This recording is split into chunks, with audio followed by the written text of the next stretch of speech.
Hello everyone, welcome to my channel A to Z sports voice.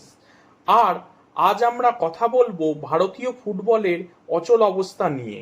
দেখো, এই অচল অবস্থা কেন তৈরি হলো সেটা বোঝার জন্য আমাদের ঘটনা প্রবাহের দিকে চোখ রাখতে হবে।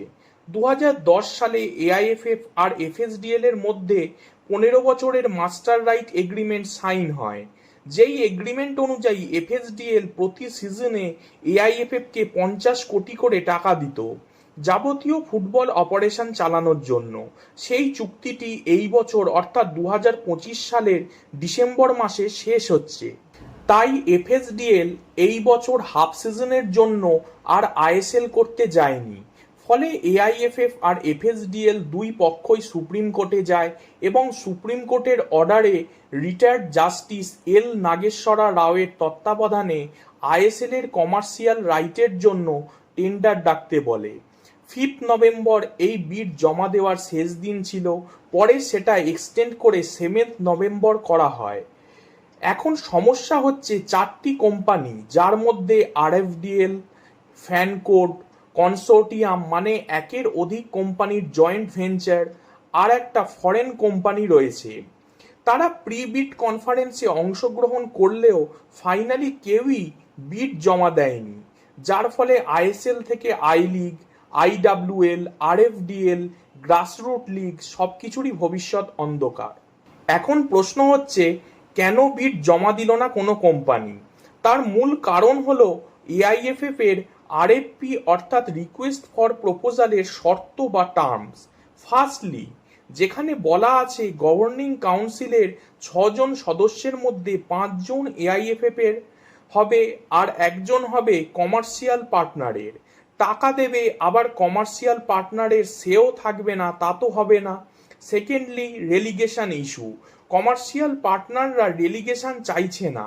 আবার এআইএফএফ 2019 সালে এএফসি অফিসিয়ালদের সাথে সিদ্ধান্তে পৌঁছায় 2025 সাল থেকে রেলিগেশন বাধ্যতামূলক করা হবে, যেটা অবশ্যই বিড না পাওয়ার একটা কারণ। তাছাড়া এআইএফএফ যেখানে ডিম্যান্ডের 50 কোটি থেকে সরে এসে 37.5 কোটিতে সেটেল করেছে, সেখানে বিড না পাওয়ার তো কোনো কারণ নেই। এখন সমাধান কি? 3টি বিষয় হতে পারে। আইএসএল আই লিগকে ডিসলভ করে এআইএফএফ এর নতুন লিগ ফরমেশন, যদিও স্পন্সর পাবে কোথা থেকে সেই ইস্যু আবার এক্ষেত্রে থেকে যাচ্ছে। সেকেন্ডলি, আরএফডিএল এর খসড়া চুক্তি কন্ডিশন মেনে নেওয়া, মানে 2035 অবধি 10 বছরের লিগ, নো রেলিগেশন। লিগের সত্ত্বে 60% ক্লাব, 26% আরএফডিএল আর 14% এআইএফএফ এর রাইট, সেটা মেনে নিয়ে আরএফডিএল এর সাথেই চুক্তি বৃদ্ধি। আর থার্ডলি, রিকোয়েস্ট ফর প্রপোজাল বা আরএফপির টার্মসে কিছু চেঞ্জ করে বিডার্স অ্যাট্রাক্ট করা, যেমন রেলিগেশন বন্ধ করা, গভর্নিং কাউন্সিলের কমার্শিয়াল পার্টনারের সদস্যপদ বৃদ্ধি, যার চেষ্টাই এখন চলছে। আর এখন যদি আমায় জিজ্ঞাসা করো, মোহনবাগান, কেরালা ব্লাস্টার্স, চেন্নাই এর মতন ক্লাবরা কেন প্র্যাকটিস বন্ধ করে দিল, তাই নিয়ে কিছুই না, প্রেসার পলিটিক্স। এআইএফএফ এর ওপর চাপ বাড়িয়ে তাড়াতাড়ি লিগ সিচুয়েশন সলভ করার প্রচেষ্টা, এছাড়া আর কিছুই নয়।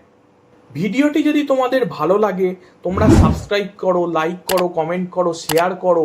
আর ভিডিও ডেসক্রিপশন বক্সে চ্যানেলের লিঙ্ক দেওয়া রইল, সেখানে গিয়ে তোমরা চ্যানেলটিকে ফলো করে নিতে পারো। Thanks for watching. জয় হিন্দ, জয় ভারত।